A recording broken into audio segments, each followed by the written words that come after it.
All right, welcome to biology.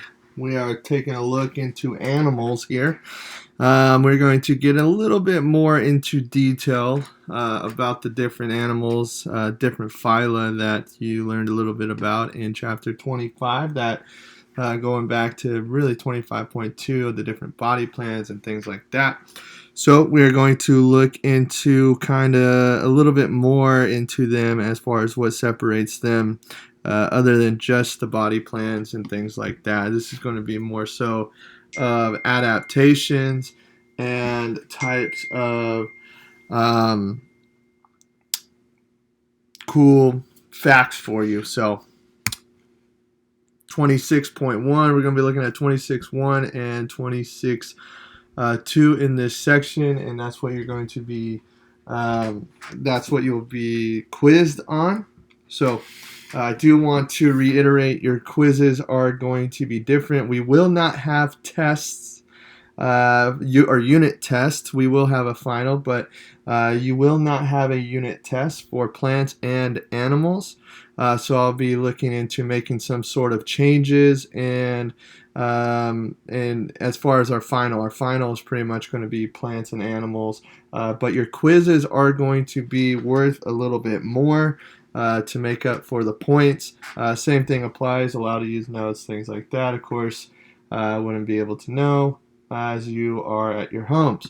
But they're going to be about 25 points compared to your 15 points. You will be given an additional amount of time. We'll be giving you 10 more questions, so you get 10 more minutes. So you'll be given 40 minutes now to complete those, and you will need to log in for your quizzes at the day or the times our class meets. So get the housekeeping out of there. Let's talk about animals, and to be more precise, invertebrates. Going over invertebrates again, they are spineless. They do not have spines. They do not have spinal cord, a backbone, and so forth. Adaptations and origins. I really want to just talk about this. The Cambrian explosion. This is going to be an event in which developed different organs, segmentation, things like that. Pretty much a lot of diversity came from here. Okay, and that's what you're going to be seeing in the books and things like that. This Cambrian explosion, pretty much what you need to know about it is that it's going to create diversity. And why? Well, you can look here at the different things that have been created, all body plants. Okay, so therefore, everything from here on out is going to, at this time, you will see animals, fossils, and things like that. So you have things that this event here, the Cambrian explosion, making it diverse. And now where do we go from there? So let's talk about modern invertebrates. Okay, what we have today. Okay, this is the most common group of animals. I bet you if I asked you to think of an animal, you probably thought of your pets: dog, cat, rabbit, horses, gerbils, minks, deer, something like that. But unfortunately, this is the most common, and I'll get to explain why as we go through this.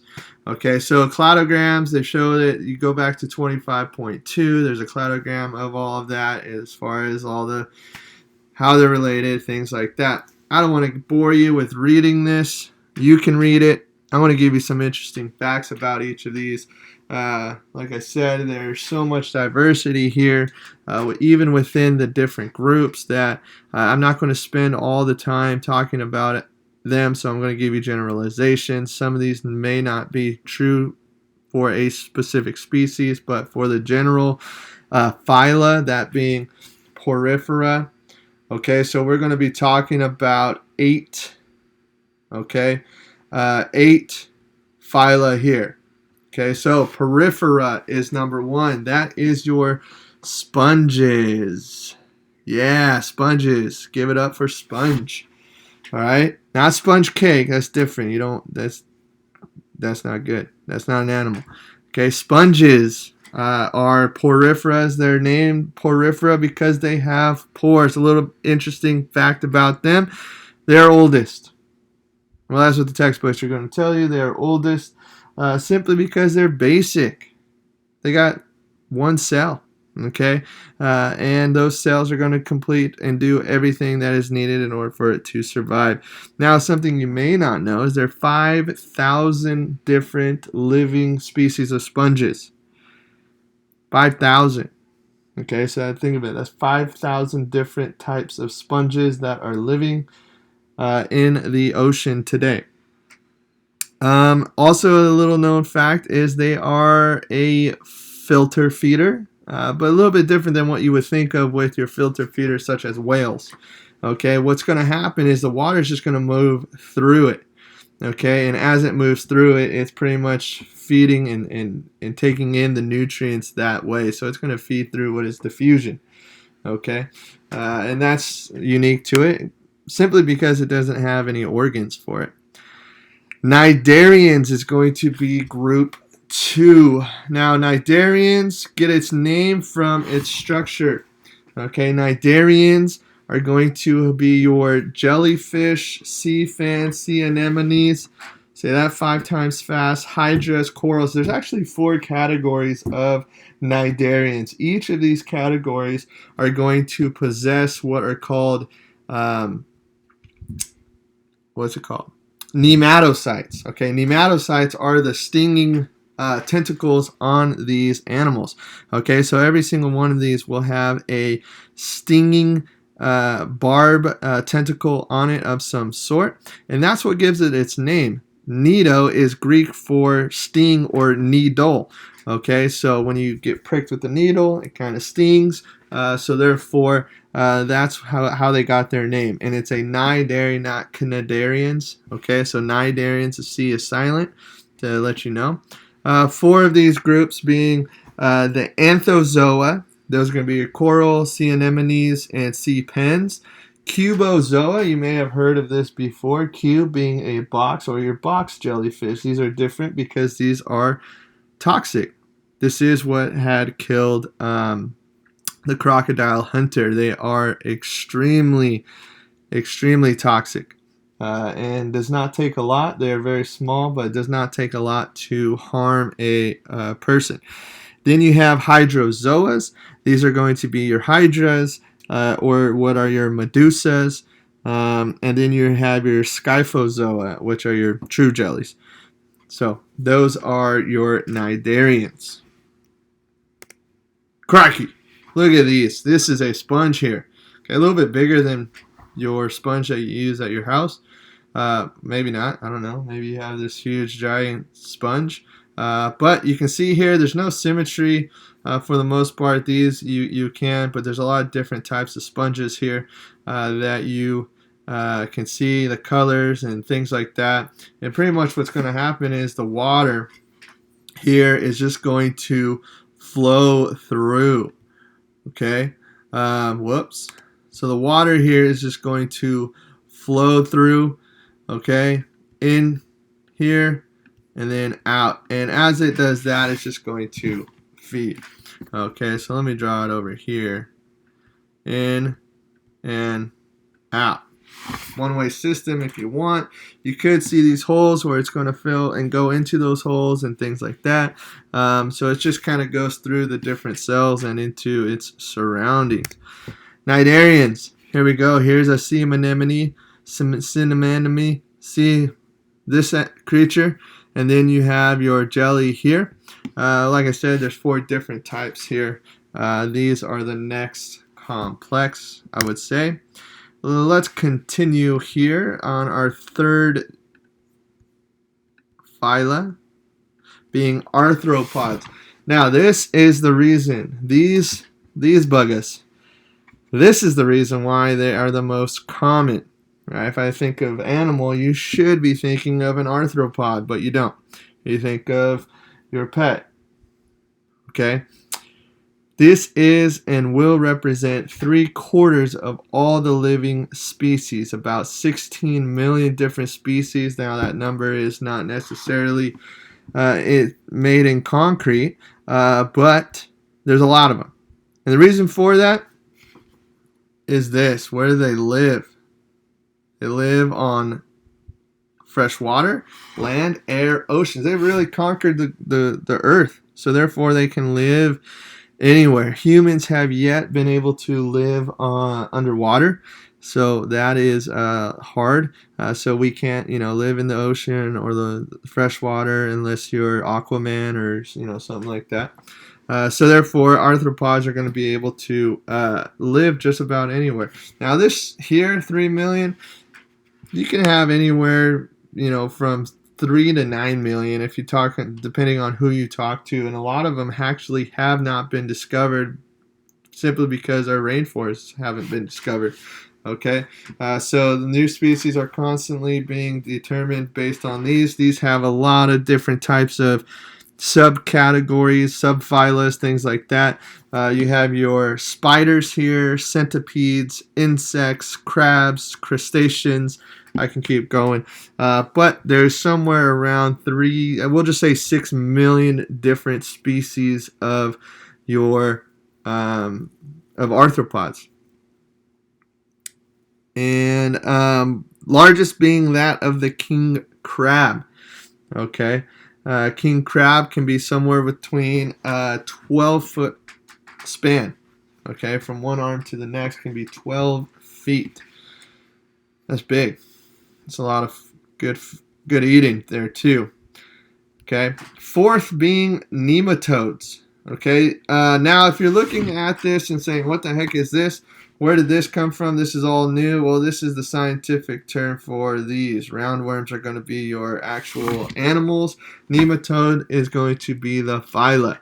Okay, so these are your unsegmented worms, and there's actually 15,000 different species of nematodes.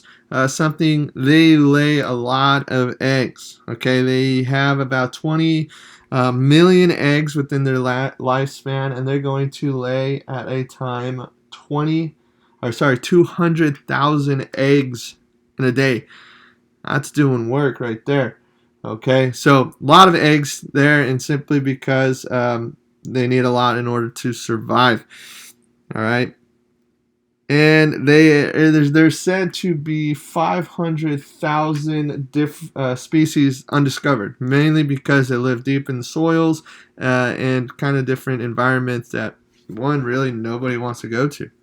So those are probably going to stay there. Then you have these. Okay, this is probably another word you're looking at and say, what the heck, Mr. McManus? What is this word? One, how do I spell it? Two, how do I say it? And where did it come from? Well, this is going to be flatworms. Okay, flatworms are your platyhelminthes. Say that 5 times fast. Platyhelminthes. Okay, these are very basic. Okay, they are very simple. They lack a gut. They lack structures. They're flat. They're small. I can't say anything much about them. Okay.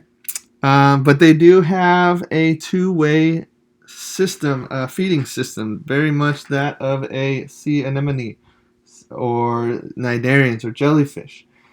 All right, that means their food goes in one way and it goes out one way. All right, as humans, we have a one-way system: in one way and out another way, not the same way. Okay, if it comes out, then you're sick. Okay, meaning you're throwing up or something. All right. So 3 groups of platyhelminthes. Planarians are going to be your most popular. You've probably seen it before and thought, I've never seen that, and we'll never see that probably in life. But they're going to look like your floating ribbon through the water. Okay. They move quite poetically though for these little guys.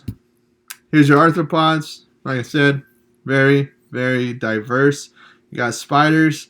Okay, one of the biggest fears in the world, arachnophobia. The arachnids are going to make up quite a bit. Your insects here are going to make up the majority of it, to be honest. Simply put, they got wings. That's going to be a little bit different than the other animals, as they're going to have wings. And then you have crustaceans, crabs. These guys, not very scary. They can only walk sideways. So just stand in front of them.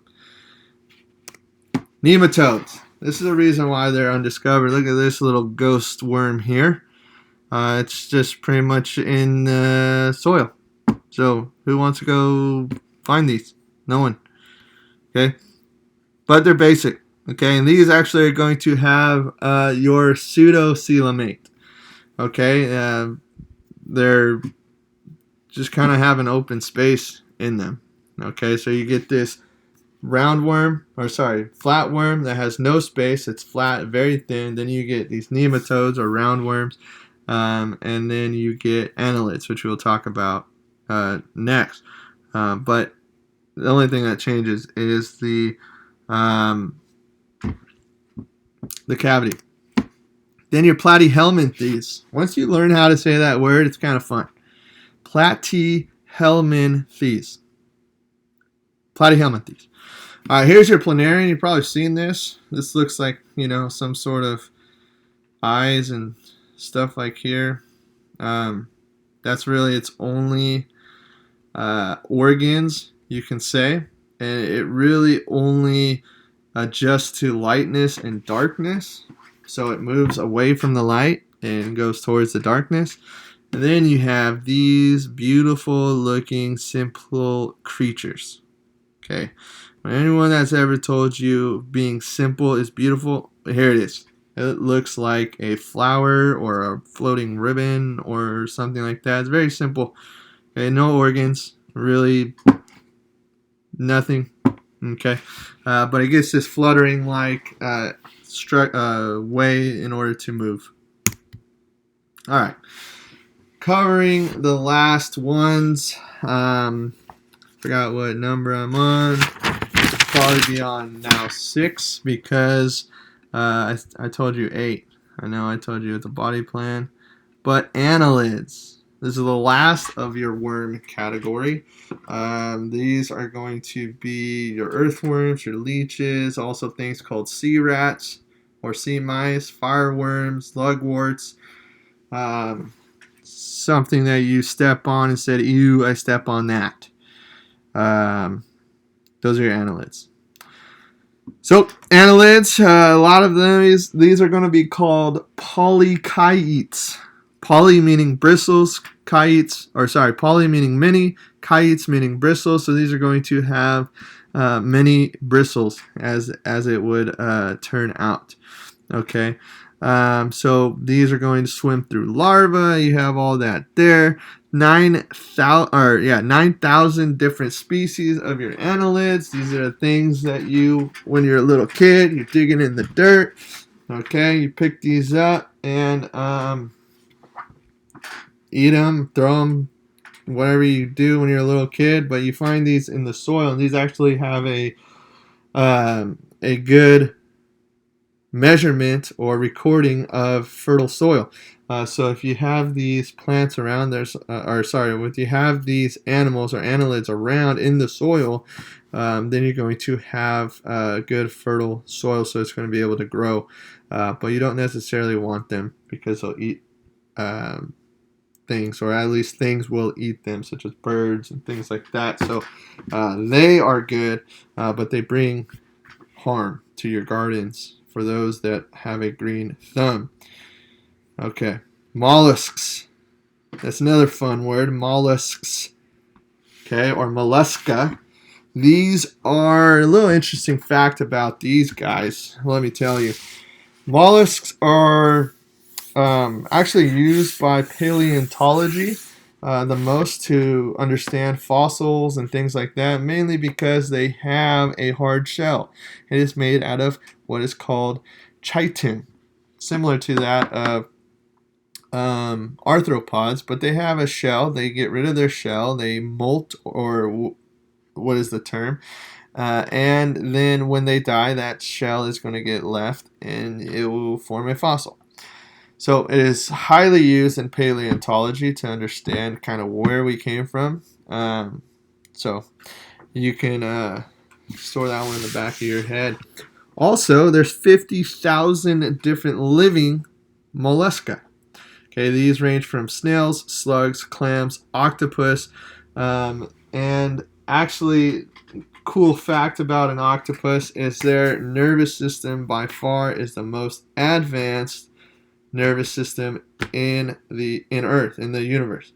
They can not only camouflage, but they actually change the texture of their skin. So not only do they camouflage, but they have certain receptors on their body that change the texture of their skin. And they're very hard to keep in an aquarium or something like that because they're smart and they get out. So you spend money on them, they're expensive, and then they die because they get out of your aquarium.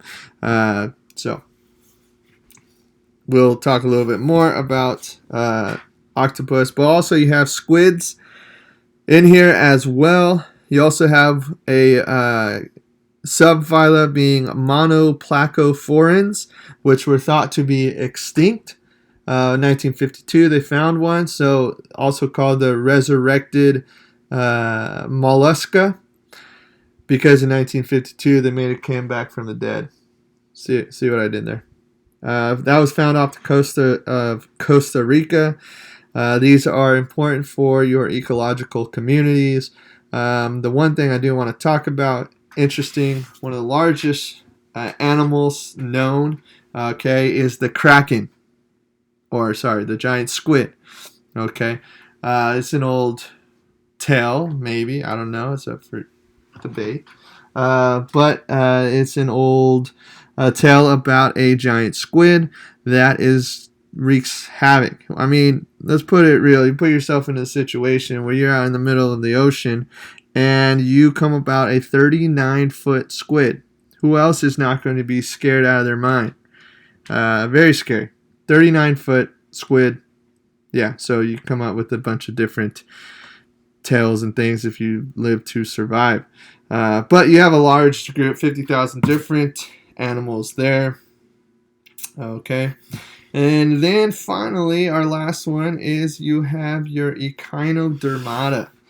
I don't know where that name came from. Echinoderm, I'm going to guess it has to deal with the spiny or hard structure on the outside, like the skin. Derm, echino, sounds like spine.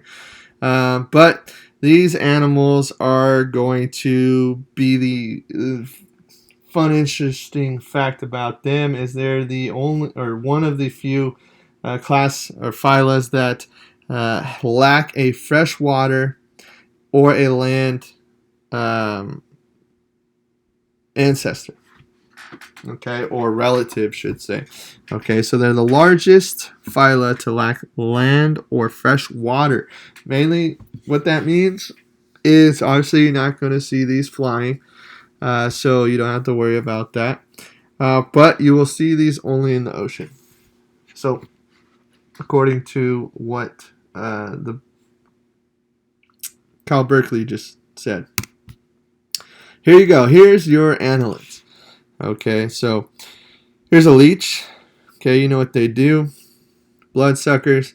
This is a good representation of your chiates, your bristles, many bristles, polychiates.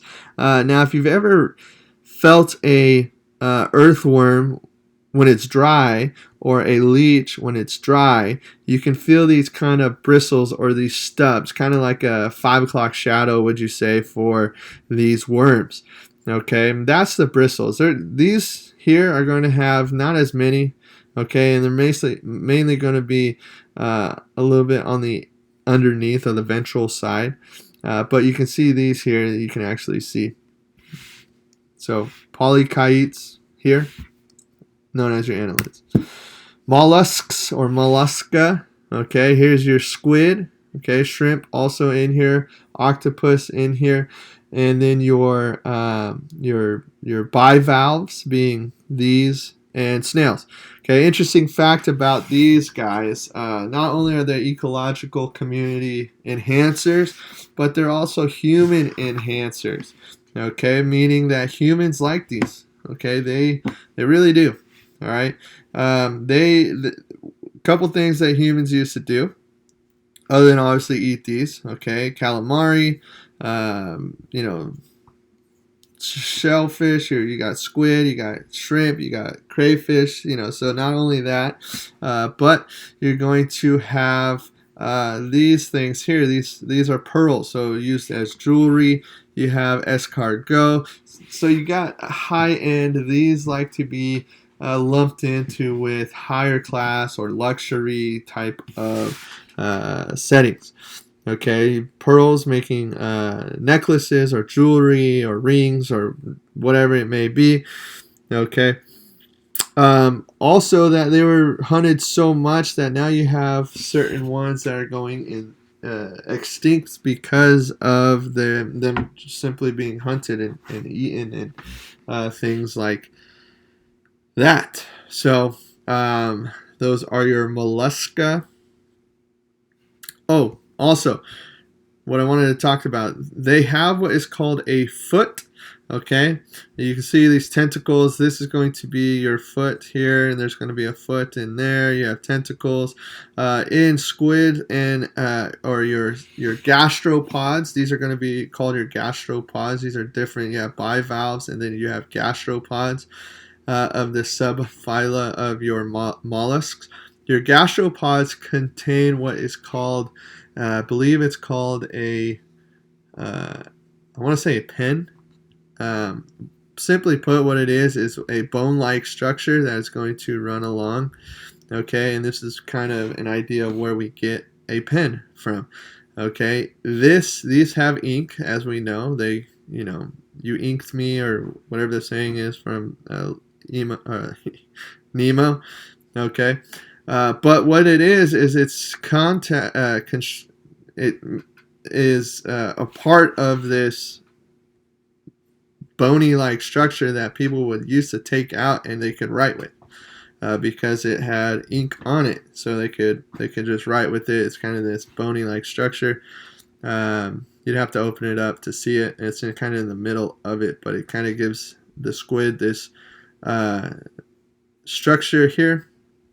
And you can kind of see a difference in between the octopus, which does not have as large of one.